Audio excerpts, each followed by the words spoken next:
আমি নাম নিতে চাই না। বক্তাদের উচিত পরিষ্কারভাবে জনগণকে এই বার্তা দেওয়া যে লাখ লাখ মানুষের জমায়েত, মাঠে ময়দানে জমায়েত, এটা কিন্তু ইসলামের পুনর্জাগরণ আলামত নয়। ইসলামের সঠিক পুনর্জাগরণ তখনই হবে যখন এই গণজমায়েতের একটা অংশ যখন মসজিদে তারা জমায়েত হবে ফজরের সময়, নামাজের সময়, সেটাই ইসলামের প্রকৃত জাগরণ। কিন্তু সেটা এই মাঠে ময়দানে জমায়েত হলো লাখ লাখ মানুষ, এরা কিন্তু ইসলামকে নির্বাচিত করার জন্য কেউ ভোট দিবে না। অর্ধেকের বেশি ওনারা বিএনপি আর আওয়ামী লীগের মানুষ। কিন্তু এরা, আপনি মনে করতেছেন আপনার দলের সমর্থক, এটা মনে করে লাভ নাই। এটা আত্মপ্রবঞ্চনা। এটা ভালো করে বোঝার দরকার আপনাদের। এই জাতিকে কোরআনের দিকে ফিরিয়ে আনুন, নিজেরা কোরআনের দিকে ফিরে আসুন। কোরআনের সমাজ, কোরআনের মসজিদ, কোরআনের অর্থ ব্যবস্থা, কোরআনের শিক্ষা ব্যবস্থা প্রতিষ্ঠা করা ছাড়া কোনো দিন আমরা মুসলিম উম্মাহ হিসেবে আমরা কোনোদিন নতুন করে আর জাগ্রত হতে পারবো না। আমরা পরাজিত হয়েছে আসি, পরাজিত থেকে যাব যতক্ষণ না আমরা কোরআনকে আমাদের বুকে ধারণ না করব। এজন্য ফ্যান্টাসি করার কোনো সুযোগ নাই, ওয়াজ মাহফিলে বিনোদনের কোনো সুযোগ নাই, এবং শুধু নিজেদের মন মতো আমরা ইসলামের যেই চর্চা আমরা করে যাচ্ছি, এটা দিয়েও আমাদের কোনো লাভ হবে না আমাদের। আমার ভাইরা, আমি আমার বক্তব্যের মূল জায়গায় আসতে চাই। আমি কিছু আয়াত তেলাওয়াত করেছি, আমার সামনে কোরআন শরীফ আছে। আমি সব সময় গেলে কোরআন শরীফ না দেখলে আমার মাথা খারাপ হয়ে যায়। কোরআন শরীফ সামনে থাকতে হবে। হাদিসের কিতাব তো হাজার হাজার হাদিস, কোত্থেকে শুরু করবো, কোন দিকে যাবো? হাদিস যা পারে মুখস্থ করে আনি, কোরআন আয়াতের সাথে ফিট করে বলার চেষ্টা করি। কিন্তু কোরআন হচ্ছে একেবারে আল্লাহ পাকের একটা পরম মুআজিজা, অদ্বিতীয় মুআজিজা। আল্লাহ পাকের একটা একদম সিরিয়াস মুআজিজা হচ্ছে কোরআন শরীফ। মুআজিজা কোরআন শরীফ একদম অল্প কথায় সব কিছু আছে। আমি আপনাদের সামনে শুধু নয়, আমি যখন কথা বলি, আমরা যখন কথা বলি, বাংলাদেশের সকল রাজনৈতিক নেতৃবৃন্দকে সামনে রাখি আমরা মনে করি, কারণ আমাদের বক্তব্য সব জায়গায় যাচ্ছে। বাংলাদেশের সেনাবাহিনী, বাংলাদেশের রাজনীতিবিদ, এদেশের সুশীল সমাজ, শিক্ষিত সমাজ, বুদ্ধিজীবী, সাংবাদিক, শিক্ষক, ছাত্র সমাজ, তরুণ সমাজ, কৃষক সমাজ, শ্রমিক সমাজ, সবাইকে আমরা সামনে রেখে কথা বলি। কারণ এখন মিডিয়ার যুগ, যা বলবো সেটা কিন্তু সারা দুনিয়াতে প্রচার হয়ে যাচ্ছে। এই জন্য আমাদের কথাগুলো সমগ্র জাতির উদ্দেশ্যে, এবং শুধু আমাদের বাংলাদেশের ভূখণ্ডের যে অঞ্চল শুধু এদের উদ্দেশ্য নয়, আমাদের এই কথাগুলো সমস্ত মুসলিম বিশ্বের উদ্দেশ্য, মুসলিম বিশ্বকে উদ্দেশ্য করে। শুধু মুসলিম বিশ্বকে নয়, আমাদের এই বক্তব্য মোদি আর ট্রাম্পের কানের কর্ণগহ্বরে পর্যন্ত আমরা চাই সে কথা পৌঁছে যাক। কোরআনের বাণী এটা শুধু মক্কার অলিতে গলিতে সীমাবদ্ধ থাকার জন্য আসে নাই। কোরআনের বাণীকে শুধু মদিনার পাহাড় পর্বতের জন্য আল্লাহ নাযিল করেন নাই। কোরআনের বাণীকে আল্লাহ পাক জাজিরাতুল আরবের মধ্যে সীমাবদ্ধ রাখতে বলেন নাই। কোরআনের বাণীকে আল্লাহ পাক পৃথিবীর পূর্ব প্রান্ত থেকে পশ্চিম প্রান্ত পর্যন্ত, উত্তর থেকে দক্ষিণ পর্যন্ত, এবং ইতিহাস যতদিন থাকবে মানব জাতির সভ্যতার, ততদিকে কোরআনের বাণী চলতে থাকবে। এই জন্য কোরআন আসমান থেকে জমিনে এসেছে। এই জন্য যদিও বর্তমান কিছু সময় 100-150 বছর ধরে কোরআন মানব সভ্যতার নেতৃত্ব থেকে সরে গেছে, এখন কোরআনের নেতৃত্ব নাই, এখন আছে শয়তানের তাগুতের নেতৃত্ব চলতেছে সারা দুনিয়া ব্যাপী। জাহেলিয়াতের নেতৃত্ব, কুফর এবং শিরকের নেতৃত্ব চলতেছে।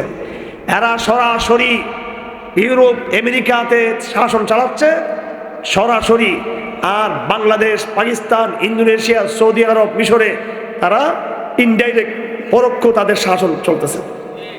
এটা সাময়িক মুসলমানদের জন্য পরীক্ষা, কিন্তু অচিরেই কোরআন কিন্তু আবার ক্ষমতার মস্তদে পৌঁছতে যাবে ইনশাআল্লাহুল আজিজ। কি ইলেকশনের মাধ্যমে? ইলেকশনের মাধ্যমে না, ইলেকশনে কোরআনকে ঢুকেই আবার কোরআন বেরিয়ে যাবে আবার 5 বছর পরে।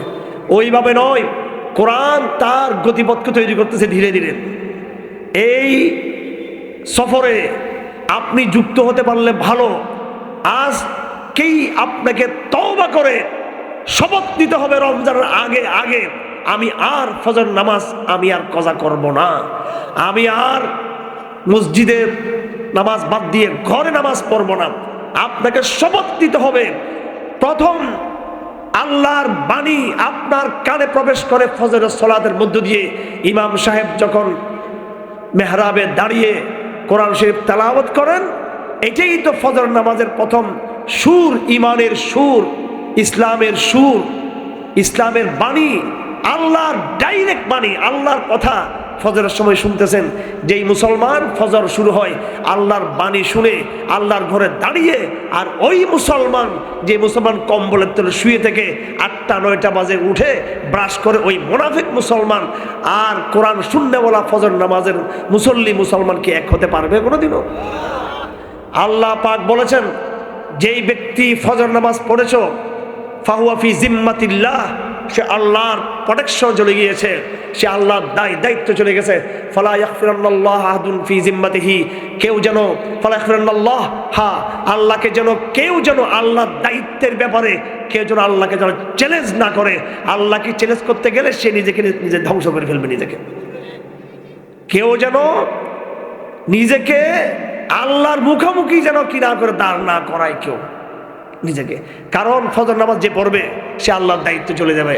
আল্লাহ পাক বলেন, ইন্না কুরআন আল ফজরি কানা মাশহুদা, এই ফজরের সময়ের কেরাত শোনার জন্য আসমানে যারা ফেরেশতা জমিনে আসবে দিনের বেলায় ডিউটি করার জন্য, আর রাতের বেলায় যে সমস্ত ফেরেশতা ডিউটি করেছিল, যারা এখন আসমানের দিকে চলে যাবে জমিনের ডিউটি শেষ করে, আসমান জমিনের দুদিকের ফেরেশতারা ফজর নামাজে তারা কিন্তু সমবেত হয়। তারা ইন্না কুরআন আল ফজরি কানা মাশহুদা, ফজর নামাজে মুসল্লিরা ফেরেশতারাও কিন্তু সমবেত থাকে।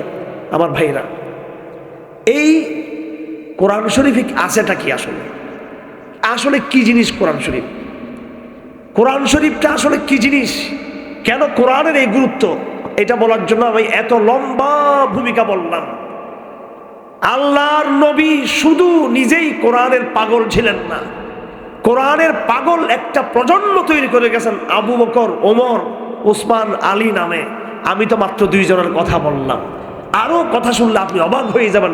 সাহাবে কেরামদের কথা শুনলে, হযরত আবু মুসা আল-আশআরী, মুআয ইবনে জাবাল, বিখ্যাত 2 জন সাহাবী, বড় বড় আলেম এরা সাহাবাদের।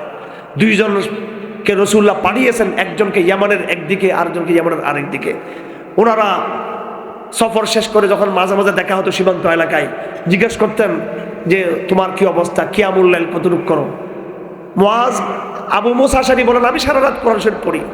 মুআয বিন জবল বলেন, না, কিছু রাত বিশ্রাম করে গায়ে শক্তি অর্জন করে তারপর কোরআন পড়তে হবে, কিছুক্ষণ আরাম, কিছুক্ষণ তেলাওয়াত।